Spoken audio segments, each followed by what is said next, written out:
Excelentíssimo senhor docente, muito respeitável público que me ouve, o meu nome é Shunira Sufo, estudante de Contabilidade e Auditoria no Instituto Superior de Ciências e Tecnologias de Moçambique. É com enorme satisfação e sentido de responsabilidade que apresento o meu trabalho subornado ao tema NIF Norma 24, com o tema provisões, passivos contingentes e ativos contingentes no âmbito da disciplina de Contabilidade Financeira 2. Esta norma reveste-se de grande importância no contexto contabilístico, pois estabelece os princípios e critérios para o reconhecimento e a mensuração de obrigações e certezas que possam afetar a posição financeira das entidades.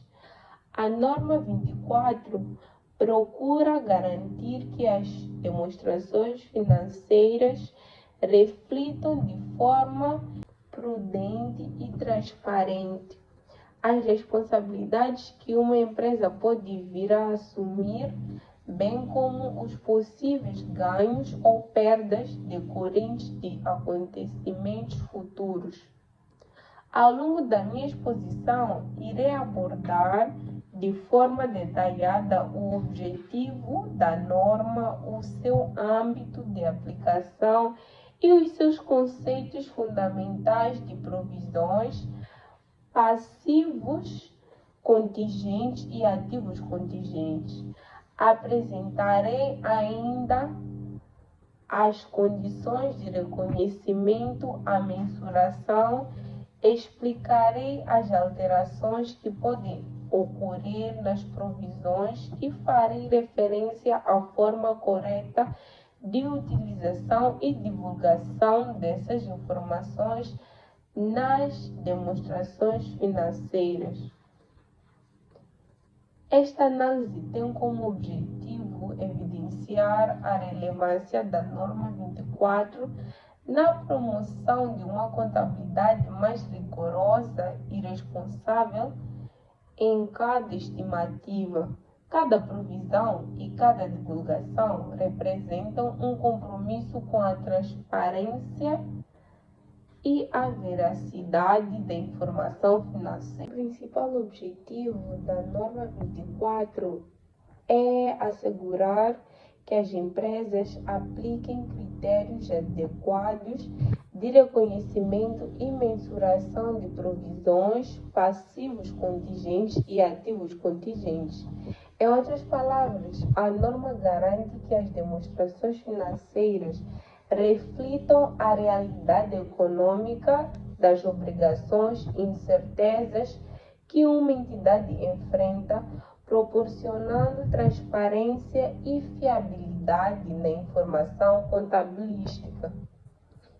Isto significa que a empresa deve reconhecer uma provisão ou divulgar um passivo ou ativo contingente de acordo com regras bem definidas, evitando o excesso como a falta de prudência.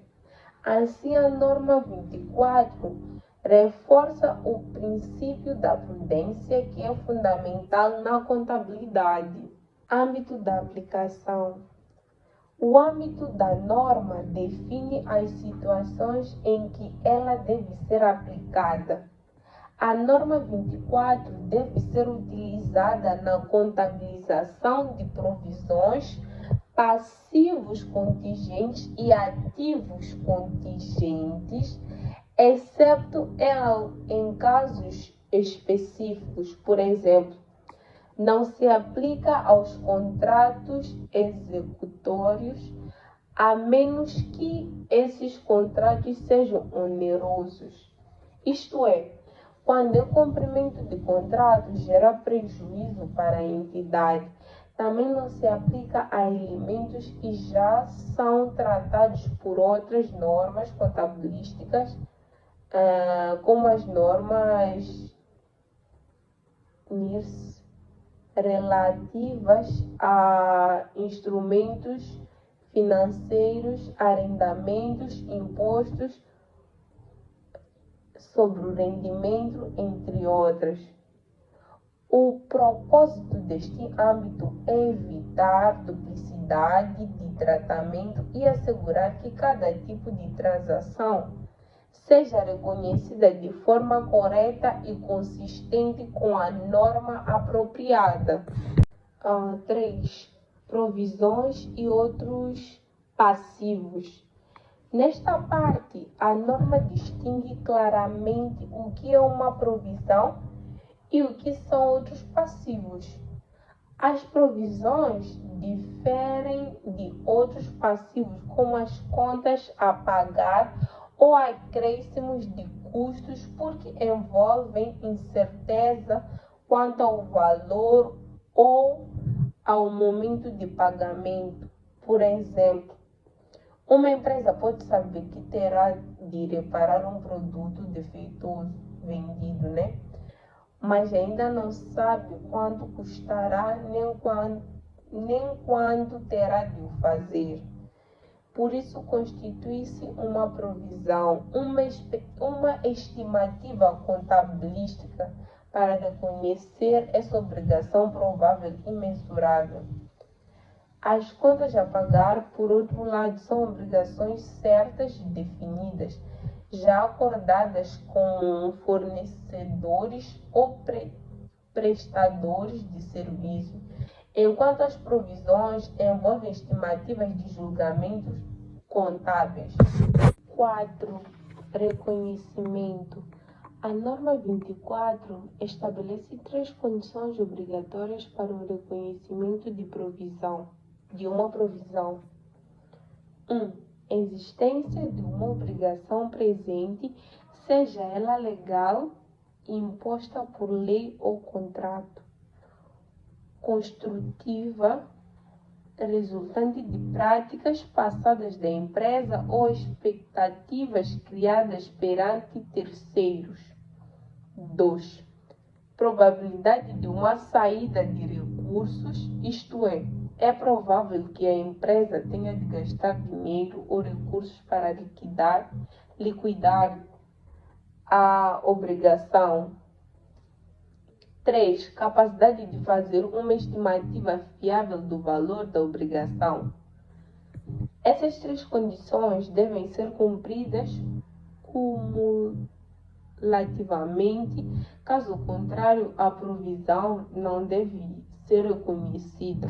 Por exemplo, se uma empresa está a ser processada e há probabilidade de perder o caso, e já se consegue estimar o valor da indemnização, então a provisão deve ser reconhecida. Mas se o desfecho for incerto, o valor não puder ser estimado, então trata-se apenas de um ativo contingente que deve ser divulgado nas notas explicativas e não reconhecido no balanço. 5. Passivos contingentes. Os passivos contingentes são obrigações possíveis dependentes de eventos futuros incertos. A norma determina que eles não devem ser reconhecidos contabilmente, mas devem ser divulgados.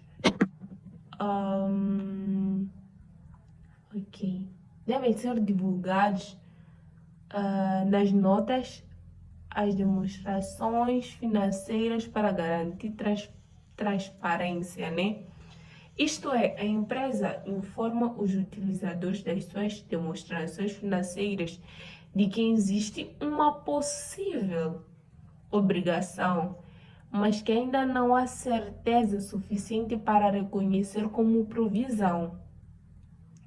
Exemplo, é quando a empresa está envolvida num processo judicial cujo resultado ainda não é conhecido, Caso o processo seja perdido, haverá uma saída de recursos, mas enquanto isso não for confirmado, o valor é apenas contingente. 6. Ativos contingentes. Os ativos contingentes são opostos dos passivos, né?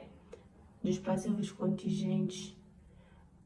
Eles representam benefícios econômicos possíveis que podem surgir no futuro, mas que ainda não são certos. Na forma 24, também orienta que esses ativos não devem ser reconhecidos contabilmente, pois seria violação do princípio da prudência reconhecer ganhos que ainda não se concretizam. Eles são, no entanto, avaliados continuamente e divulgados nas notas, quando a entrada de benefícios econômicos se torna provável. 7. Mensuração das provisões. A mensuração é feita pela melhor estimativa do gasto necessário para liquidar a obrigação. Essa estimativa deve ser considerada riscos, incertezas e eventos futuros que possam afetar o valor da provisão. Ok. Em alguns casos, o valor deve ser calculado em valor presente, ou seja, descontando, né, fluxos de caixa futuros, etc. Além disso, se houver uma alinhação esperada de ativos para liquidar, né, a obrigação, isso também deve ser levado em consideração. 8. Alterações nas provisões.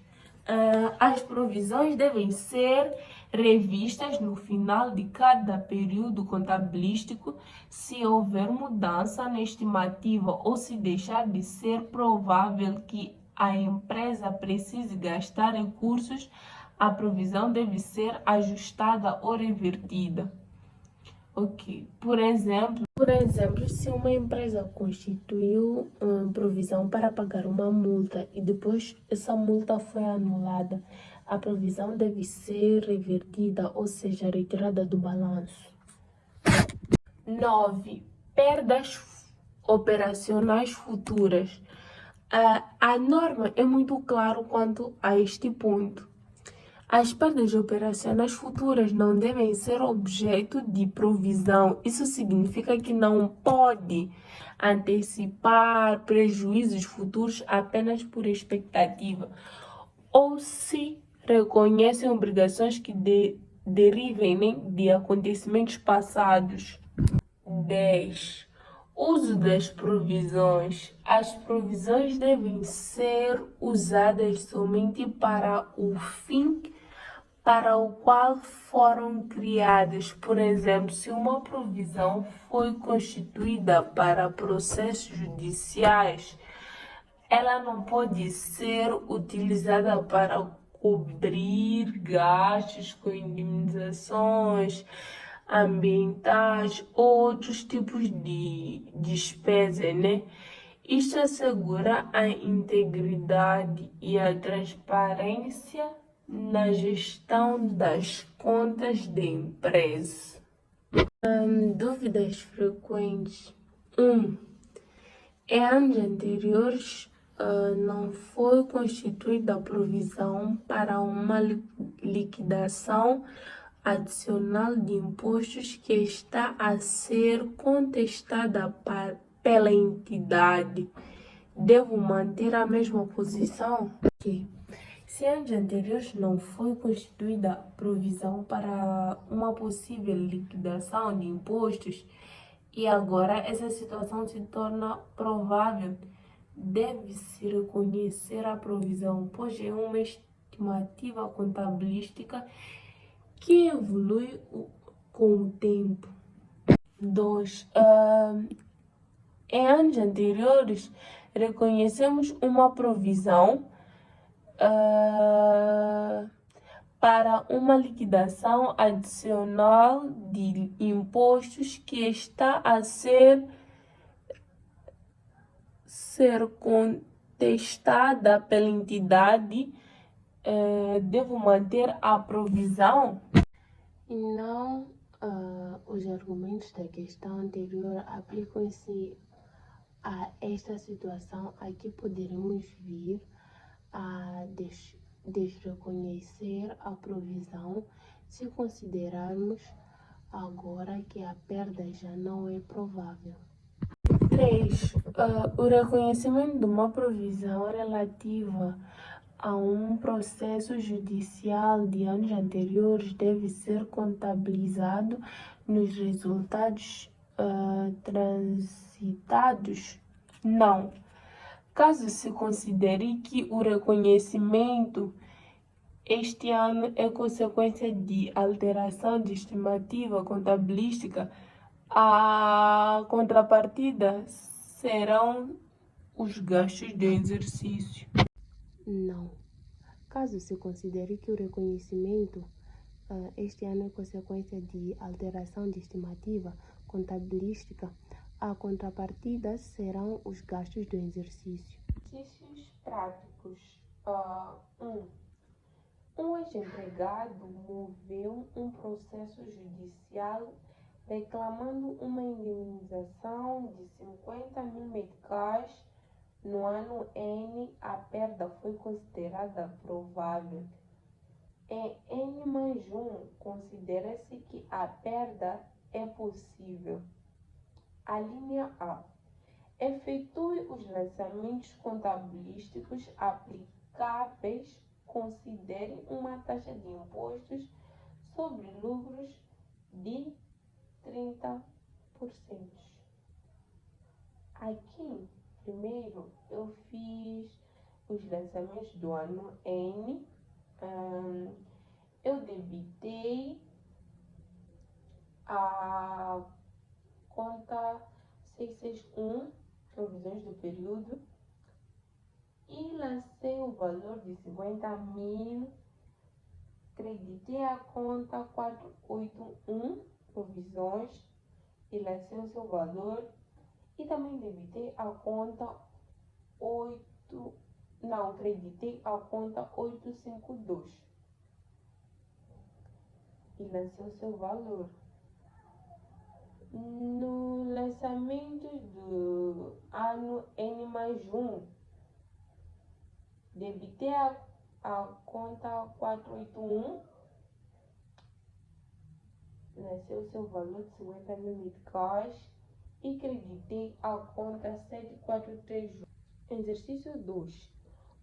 Um fornecedor utilizou uma matéria-prima de baixa qualidade que implicou reclamações do cliente, o qual terá de ressarcir os seus clientes finais por prejuízos. Com esta situação, o cliente já informou ao fornecedor que ele terá de suportar esses gastos, aguardando-se dos clientes finais um levantamento dos prejuízos.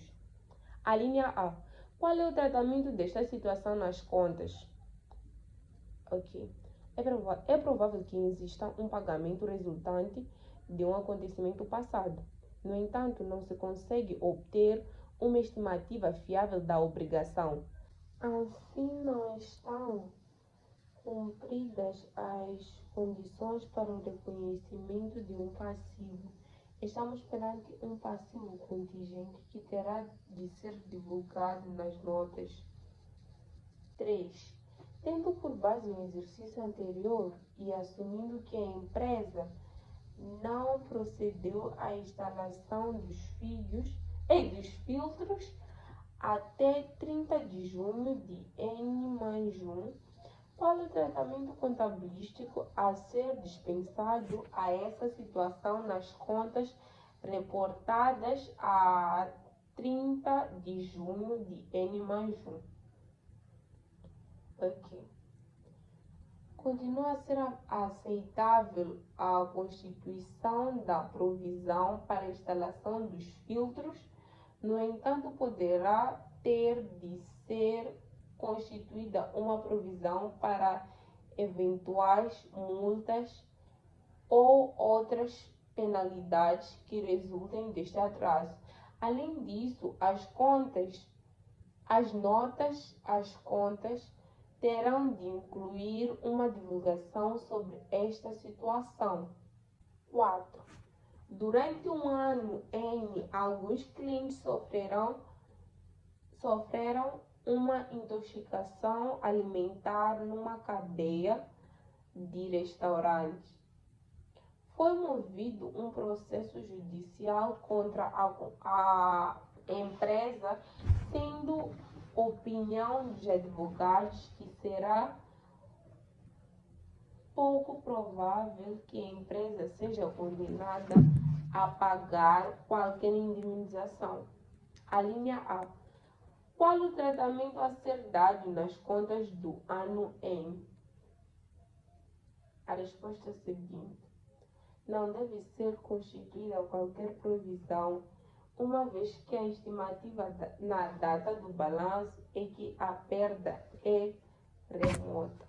Resumindo, no primeiro, uma empresa reconhece uma provisão de 50 mil meticais por um processo judicial e no ano seguinte reverte-a após o risco de se tornar apenas possível. No segundo, uma empresa enfrenta reclamações de clientes, mas como não há estimativa fiável, apenas divulgam um passivo contingente. No terceiro exemplo, uma entidade que causa danos ambientais reconhece uma provisão para multar e penalidades, mas não para custos operacionais futuros. E, finalmente, quando o risco é remoto, não há necessidade de provisão e nem de divulgação. Resumindo e explicando bem alguns pontos, no âmbito tem como propósito evitar a duplicação de tratamentos contabilísticos e assegurar que cada transação seja registrada de acordo com a norma mais apropriada, garantindo coerência e uniformidade nas demonstrações financeiras. Do reconhecimento, o objetivo é evitar tanto reconhecimento antecipado de perdas não confirmadas, quanto a omissão de obrigações que podem comprometer o equilíbrio financeiro da empresa. Na mensuração das provisões, eu dei um exemplo. Se uma empresa tem uma obrigação ambiental futura, o valor da provisão, como limpeza, remoção de resíduos e tempo é material, a provisão deve ser mensurada pelo valor presente dos fluxos de caixa futuros, aplicando uma taxa de desconto adequada. Nas alterações das provisões, esse procedimento assegura que as demonstrações financeiras mantenham a sua atualidade, relevância e fiabilidade, refletindo as condições reais da empresa. Acrescentando nas perdas operacionais, as empresas devem focar-se apenas em obrigações presentes e comprováveis, evitando criar provisões baseadas em em meras expectativas ou previsões pessimistas do desempenho. E por fim, o uso das provisões. Esta regra existe para garantir transparência, disciplina financeira, responsabilidade na gestão das contas, a utilização indevida, provisões pode corromper a credibilidade das demonstrações financeiras e violar os principais contábeis geralmente aceitos. Conclusão. A norma 24 é essencial para garantir a fiabilidade e a prudência da informação contabilística. Ela ajuda as empresas a reconhecerem corretamente as obrigações e incertezas, promovendo transparência, responsabilidade e boa governação financeira. Através da aplicação correta desta norma, é possível evitar distorções nas demonstrações financeiras e oferecer aos utilizadores informações mais completas e realistas sobre a posição financeira. Muito obrigada pela atenção.